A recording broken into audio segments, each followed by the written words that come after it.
Pinapaalala ko lang sa'yo, Badong, ha? Si Daniel at ang mga paraisong pakay natin dito. At hindi ang traitor mong asawa. Pag ako inonse mo, ha? Pati sa libingan, paghihiwalayin ko kayo. Si Salvador at ang mga ibang tauhan ko nang mag-escort sa inyong maayos kayo makarating sa airport. Now, kung handa na po ang lahat, it's time to move out.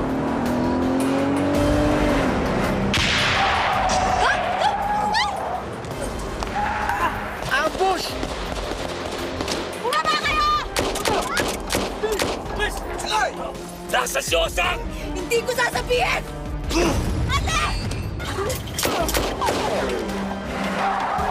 Ganyan tayo ni Miranda ang pamilya. Hindi naman sila, di ba? Patayin na siya. Alam mo ba kung bakit siya namatay? Dahil sa'yo! Dahil sa kasakayman mo! Dahil sa kasamaan mo! Dahil wala kang ubod sama! Akin ka lang, Daniel. Akin ka lang.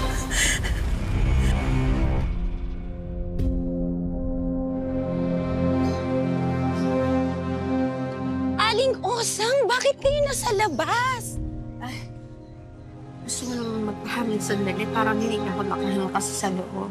Ah. Para bang, ewan ko, paano kasi hindi man na tumawag si Elon, si Jonah, wala tayong balita. Parang hindi ko kaya. Gusto ko lang, alam mo yun, para liwanag yung utak ko. Oo.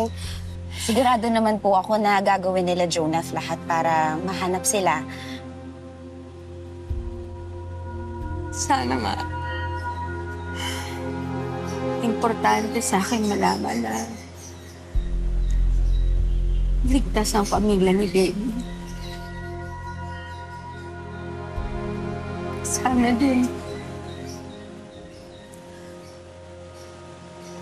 Wala nang gawing masama si Cassandra at si Badong.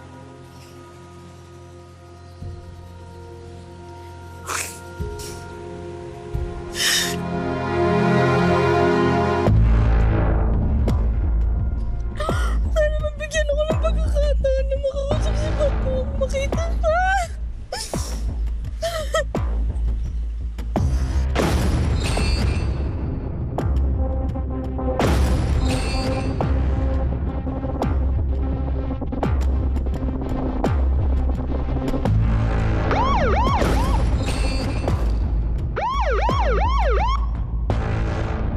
Ma'am, excuse po, ma'am. Pwedeng sa loob na lang po tayo.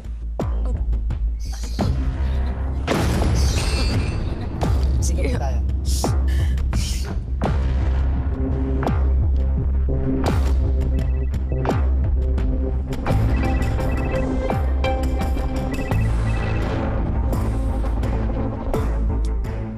Badong, nasaan na kayo?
Bossing, ayos ka lang?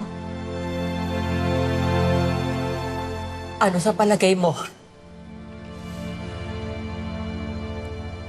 Huwag na kayo masyadong magkrayola.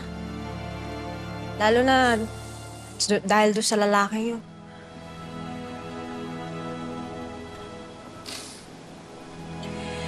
Si Daniel lang ang minahal ko ng ganito.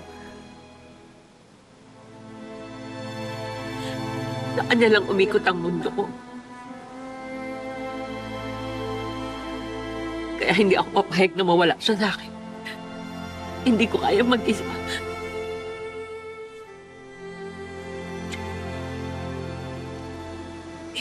Bossing, hindi naman kayo mag-iisa eh. Dito pa naman kami, oh. At dito pa ako. Oo. Pero alam ko mawawala din kayo sa akin. Lalo na hindi ko naman kayo kapamilya. Hindi ko kayo kadugo. Iiwan niyo rin ako. Tatalikuran. Pababayaan.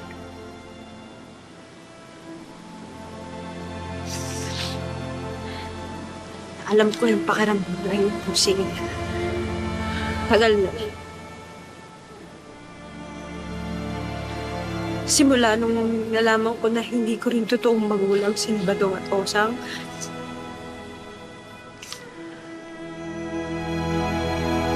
simula nung lagi kong pinangarap, sana maibalik na lang ako sa totoong pamilya.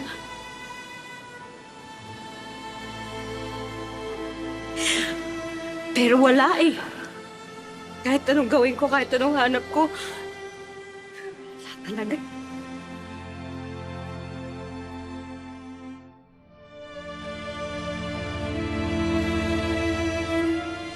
Hindi ko nga alam kung saan sila eh.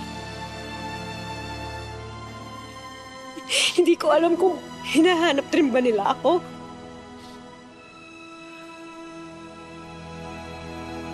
Kaya parang lagi ako nanglilimos ng pagmamahal kung kani-kanino. Kasi ayoko rin akong mag-isa. Ayoko akong mag-isa. Kaya gets kita, bossing.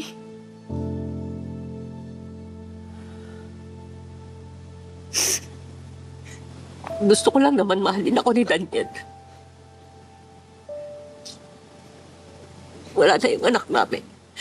Si Miranda. Si Daniel na lang ang pag-asa ko na may makakasama ako pagtanda. Na may magmamahal pa sa akin.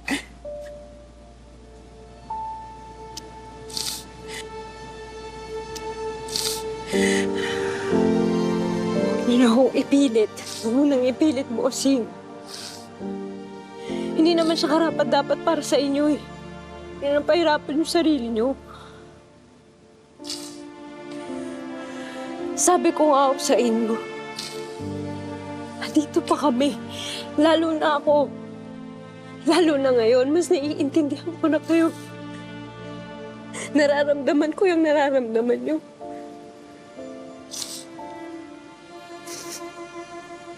Sa totoo nga lang, kapag nai-imagine ko yung nanay ko,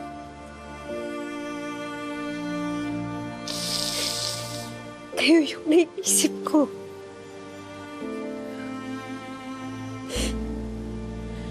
Matapang, palaban, pero sobrang magmahal.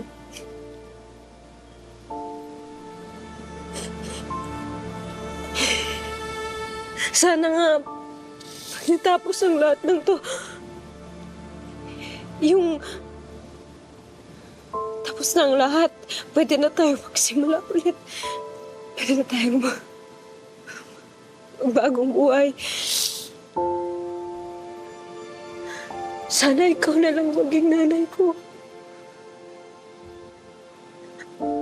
Pwede ba yun, bossing?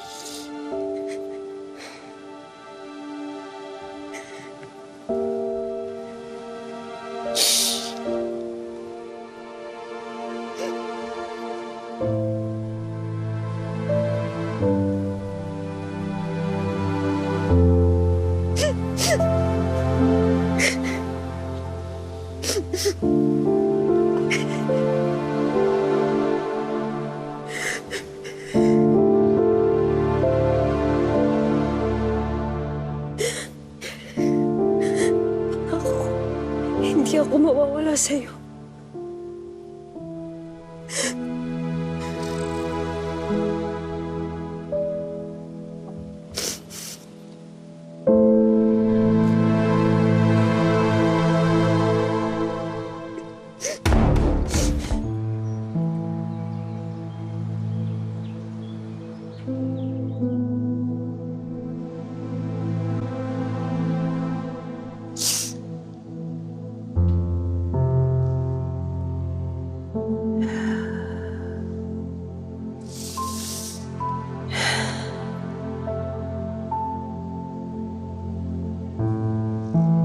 Bakit pa ganun ang tatay mo, anak?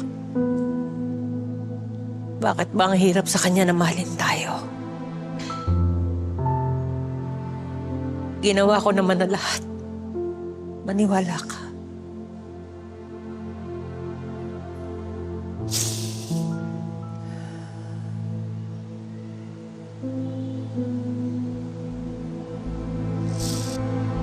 Hindi naman masisira ang pamilya natin. Kundi dahil sa kanila.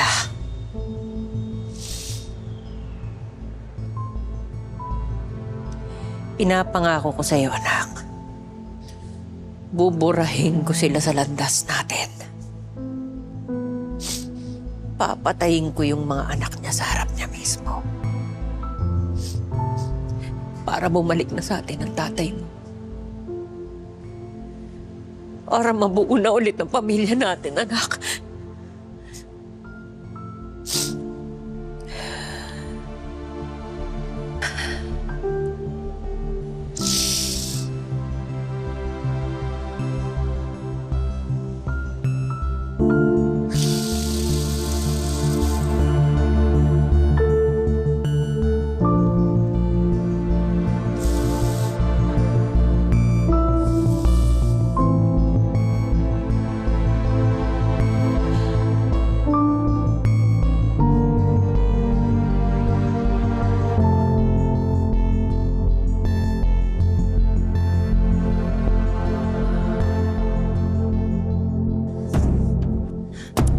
Kailangan natin makatakas dito.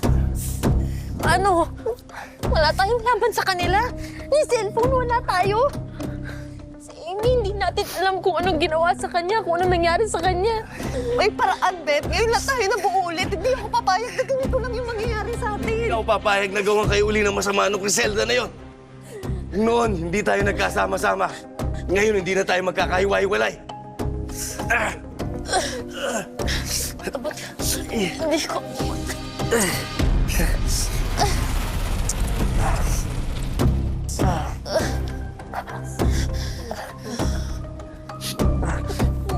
Anong gagawin niyo sa amin? Anong gagawin? Sa tayo pupunta? Utos si Bossing na ilayo kayo sa tatay nyo. Ha? Ilayo! Tatalin! Ilayo! Ilayo! Ilayo!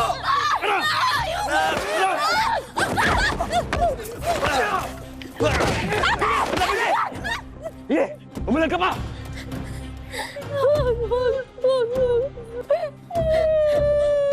Pa!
Dadalhin kita sa kanila at magsasama-sama na kayo!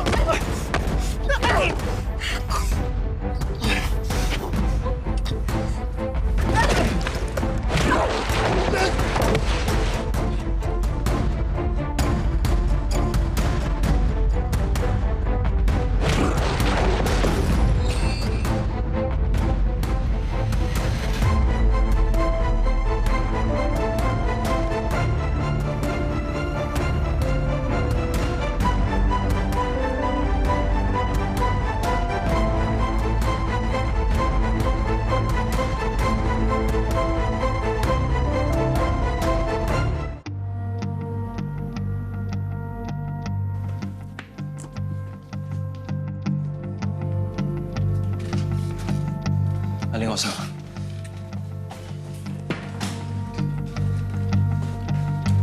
Itong mga nakuha namin ni Beth noon, nung nagre-research kami kay Griselda, may ilang mga properties dito si Griselda.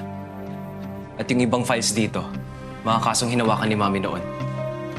Yung mga kliyente na dito, involved sa illegal drugs. Baka may makuha tayong impormasyon kung saan nagtatago sila Griselda. Binigay to sa'yo lahat ng mami mo? Buti naman nakikipag-cooperate na siya ngayon. No.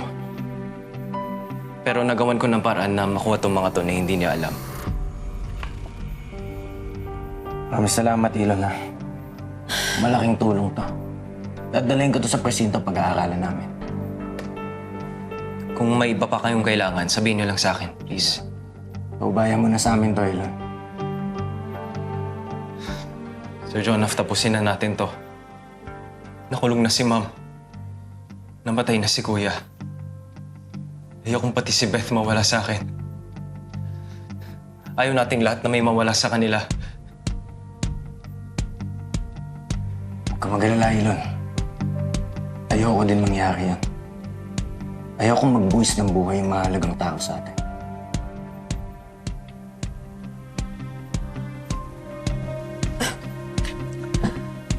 Gusto rin sana ako ipakiusap sa'yo. Kung pwede sana.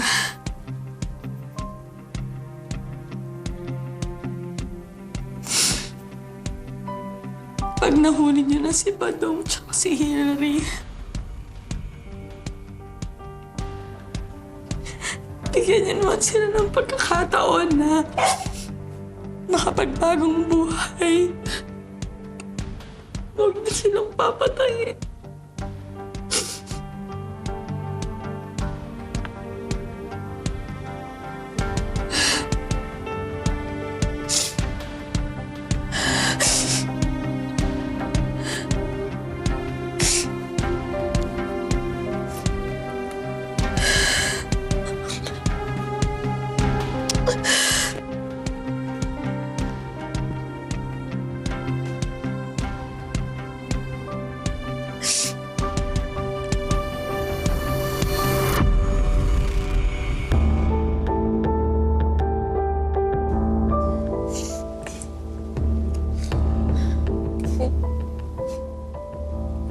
Ate,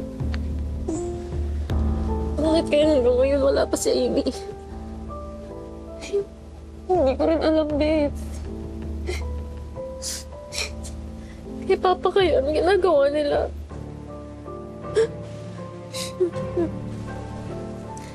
Beth, palagay ko naman walang gagawing masama si Griselda kay Papa. Naalala mo yung matandang tauhan niya na nakausap natin? Yung nakausap natin sa presinto. Di ba ang sabi niya, mahal na mahal ni Griselda si Papa? Tingin ko walang gagawin yun kay Papa. Kay Papa wala. Sa atin meron. Tayo ang sinisisi ni Griselda sa lahat na nangyari sa kanya. Simula umpisa tayong ginagantihan niya. Lalo na nawalan siya ng anak.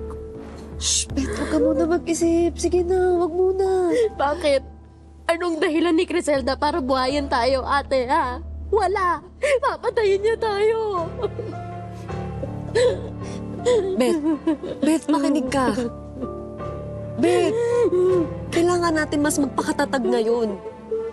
Ang dami ng dago kang pinagdaanan ng pamilya natin, di ba? Hindi ako papayag na ganito lang ang katapusan nun. Beth, kakampi natin ang Diyos. Wala naman tayong ginagawang masama eh. Ang hangad lang naman natin, mabuo yung pamilya natin.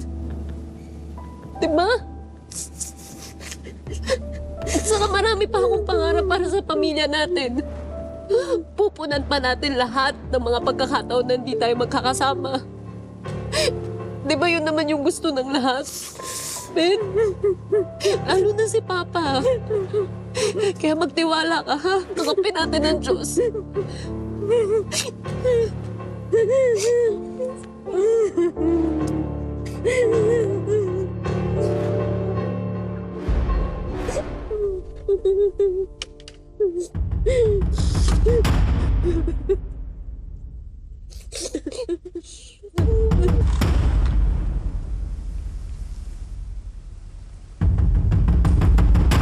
Hillary, asa na si Badong? Wala pa nga, bossing. Masama ang kutob ko dito. Hello? Ma'am, may problema ho tayo. Ano? Yung Amy nakatakas. Ano?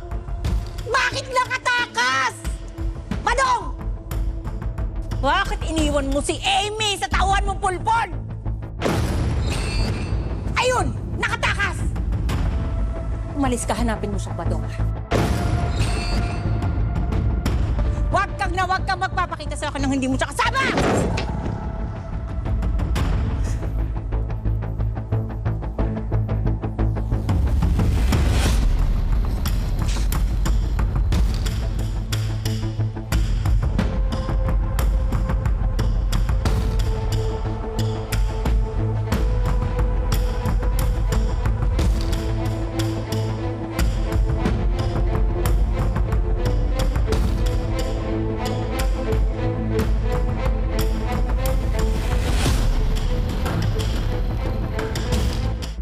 Sigurado kayo?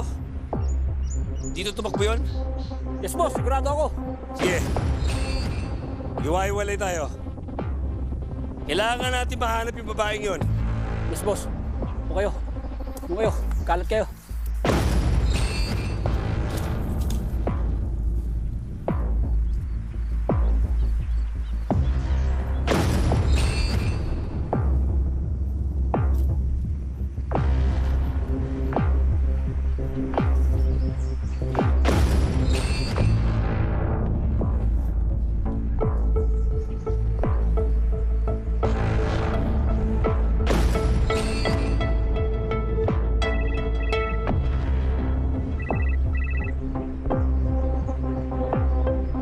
Oo, nandito na kami.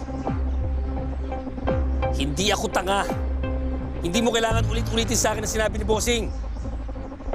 Huwag kang mag-alala. Ako mismo ang magdadala kay Baby Jan. At ako rin mismo ang papatay sa kanya sa harap ng pamilya niya.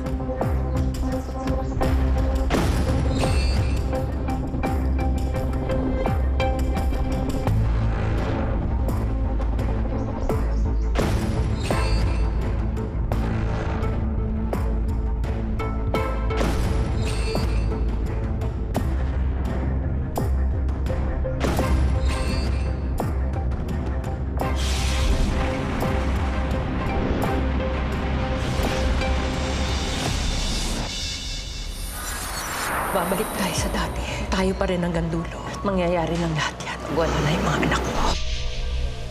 Ayun, dapat mo eh. Hindi! Naghirap ako! Dahil sa'yo!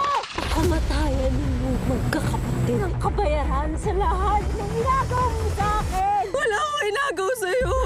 Ang pagiging paraiso mo! Ako ang tunay na paraiso. Wala akong inagaw sa'yo. Sa tingin mo ba, mapapahaba mo pa yung pagpapanggap mo nun?